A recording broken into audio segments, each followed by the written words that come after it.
Well, hello and thank you for watching. My name's James Cridland. I'm editor of podnews.net, which is your daily podcast and on-demand briefing. You can subscribe for free at podnews.net, and it's very good too. This is a presentation that I've been asked to do, which is a copy of a presentation that I gave at Radiodays Europe in Vienna in Austria in March 2018. I started by explaining a little bit of my background. I've worked in radio for a long time, for 29 years. And yes, working at Virgin Radio, I launched the world's first mobile phone streaming app. But also in March 2005, I launched the first daily podcast from a radio station in the UK for Virgin's Pete and Jeff. And also we took Expedia and the UK government as the first podvertisers. Sorry about that word, but somebody had to use it. This presentation then is all about podcast trends from across the world. This is an actual photograph, no Photoshop. With a kangaroo at the bottom of my street and a Radiodays Europe bag. The kangaroo was not particularly impressed, but still, there we are. Let's start with some big numbers then, and some smaller ones. 89% of Australians are aware of podcasts. You'll notice I've compared this with people in the US. Not a very fair comparison because actually the data is worked out completely differently, asking completely different questions, etc., etc. The point is that this figure is very high. This figure is also very high. 58% of Australians have listened to a podcast, have tried one, which is good. And another very high figure, 29% of Australians have listened to a podcast in the last month, and that figure in the US is 26% of Americans. So podcasts are good, and they have quite some way to go, though, still. If you look at share of audio, this is the share of stuff that we stick in our ears. In Australia, podcasts accounts for about 3.2% of all audio. Live radio, considerably larger. And if you have a look at earnings, well, I reckon that NPR makes about 3 € per listener per month from podcasting, according to some figures that I saw the other month. If you have a look at UK commercial radio, for example, they're making rather a lot more than that. So I think there's an awful lot of room for audience growth here. Podcasting isn't reaching a ceiling, and there's also an awful lot of room for revenue growth too. But the trends are up, which is nice. Earlier in Radiodays Europe, we heard from Bob Shannon, who talked about podcasting being quite popular for the BBC. 240 million downloads in 2017, and the figure was 215 million in 2016. That's a rise of 12%, so that's not too bad. And when you have a look at revenue as well, then revenue is good news too. Australian advertising agencies, only 5% of those bought advertising in podcasts in 2016. In 2017, that number was 3 times as much, 14%, which is a good thing. So what are people listening to in terms of podcasting? Well, let's have a look at Pocket Casts, which is a very popular app for listening to podcasts on both Android and iOS. Back in 2014, they tell me that on average, the amount of podcasts that were subscribed to was just 7. In 2017, that had grown to 24 subscriptions, which was really nice. A note of caution, though, a third of podcast downloads are never listened to, according to UK research. But some good news, long podcasts are still probably okay. 31%, nearly a third of podcasts consumed in their entirety last week, according to the ABC, were listened to across multiple sessions. People do know how the pause button works, and that's a good thing.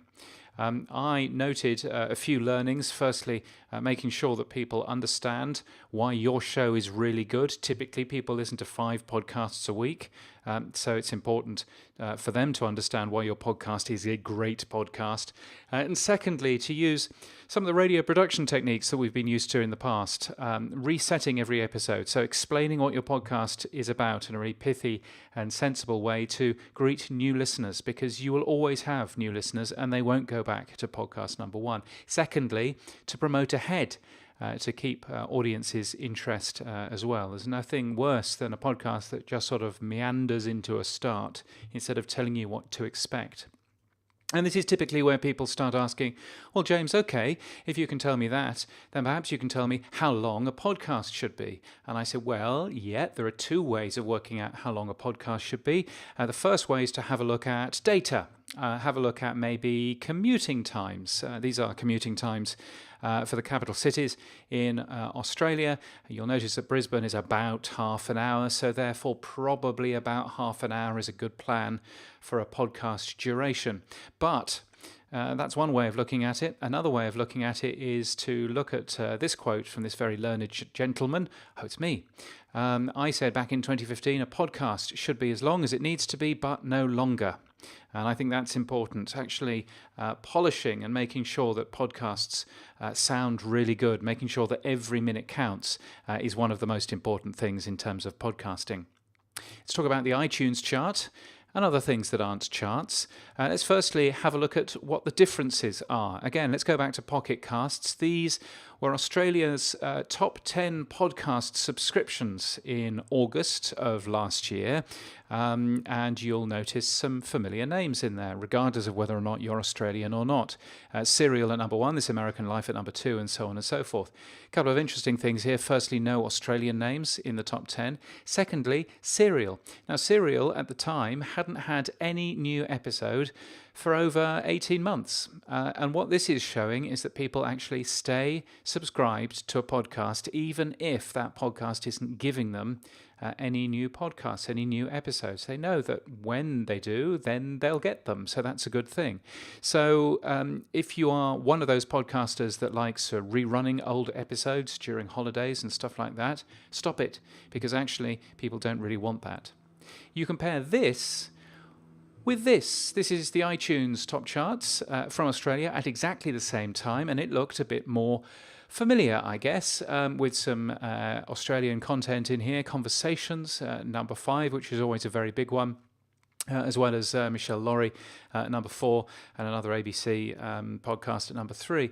The number 1 here is important, the iTunes top charts. The Victoria Police released a podcast called Unspeakable, and at the time of taking this podcast list, there was only one episode of Unspeakable, only one. Now, that's great, and I'm sure the podcast was fantastic, but you're not telling me that that was the most downloaded podcast series in Australia, because it clearly wasn't. So, how do the iTunes charts actually work? Well, it turns out there are 3 of them, and all 3 obviously only measure iTunes. So if you're there and you're wondering the popularity of podcasts in Overcast or in Pocket Casts or in Player FM or in any other of the wonderful podcast apps which are out there, the iTunes charts don't measure them, so that's the first thing to know. Firstly, there's new and noteworthy. That is editorially driven by Apple's podcast team. They have people out there.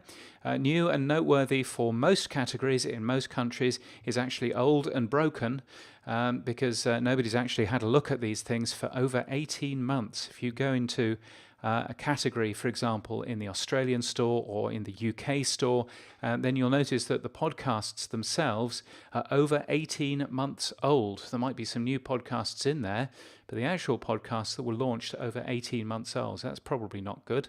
What's hot? Well, this is worked out with random, firstly in a random order, secondly with subscriptions and reviews. And this is why people are always asking you for a good review, because if you get a ton of good reviews and a ton of good recent subscriptions, then you stand a good chance of getting into the What's Hot list. And this is the chart that most people care about, the top 150 or the iTunes chart. And this is worked out, we think, by the number of new subscribers that a show has had in the last week, using a weighted average for the last 24, 48 and 72 hours. So the last 24 hours are the most important here. That's how the iTunes chart is worked out, we reckon, and you'll notice that none of these at all measure downloads. So when you're having a look at the iTunes chart, it's probably worthwhile remembering that what you're really looking at here is the ability of that podcast producer to get some really good PR and to get it all on the same day. And if you're a radio station, well, good for you, because you own the thing which is best at doing that, a radio station. So that's how to use the iTunes chart. And frankly, if you're a radio station and you launch a brand new podcast, if you don't get to number one in the iTunes chart, then you've got a problem on your hands.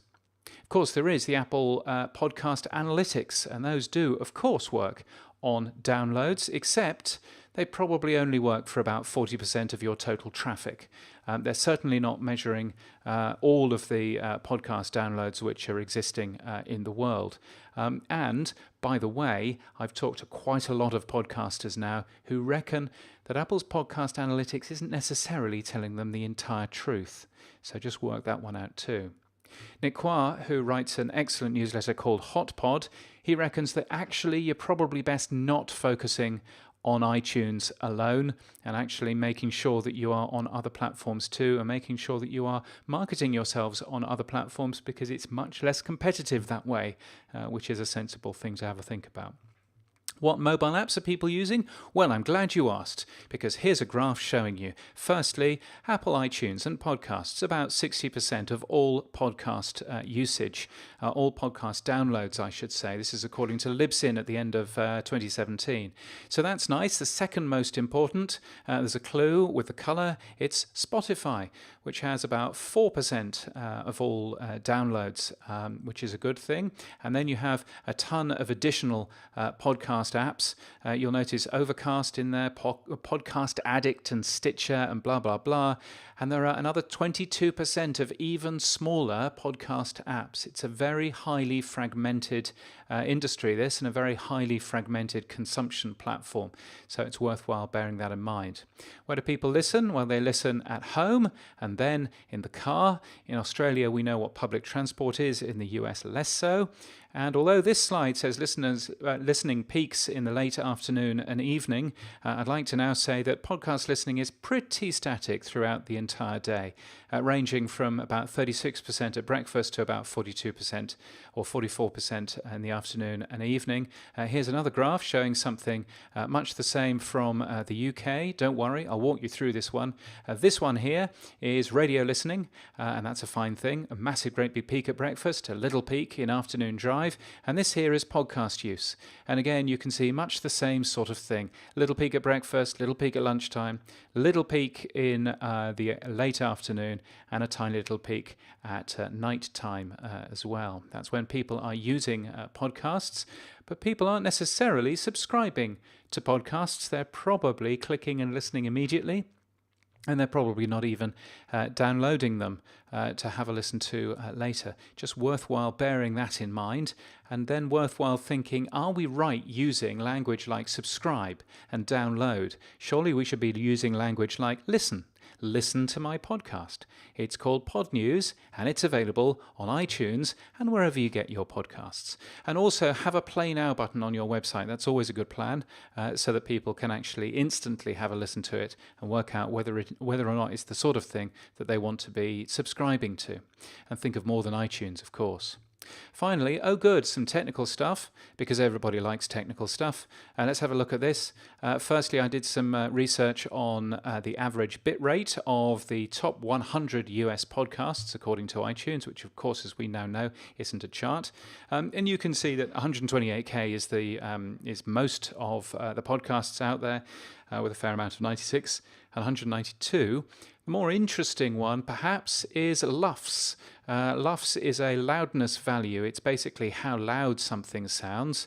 And you can see that there's a cluster here between about -14 and about -20. But there's a lot of variance as well. There's one which is around 7, -7, and there's one which is around -28. If you want my recommendations, well, I think actually you should be using 96K mono. I think that's the right bit rate to be using on most podcasts. And in terms of LUFS values, well, I suggest -16. You'll find that as a preset in things like Hindenburg. The BBC says -18 LUFS. That's because they're wrong. The AES suggests a mix of between -16 to -20. Google Home wants minus 16, and as you can see, Amazon Alexa is running a little bit hot at minus 14. So minus 16 is a good thing. But I think if we get all of those things right, then we can continue to make our audiences smile for many years to come. So I hope that was interesting. I hope that was useful. Podnews.net is a free newsletter subscription every single day. Hopefully it'll give you something to think about every single day in terms of the world of podcasting. And perhaps I look forward to seeing you at Radiodays Europe's Podcast Day.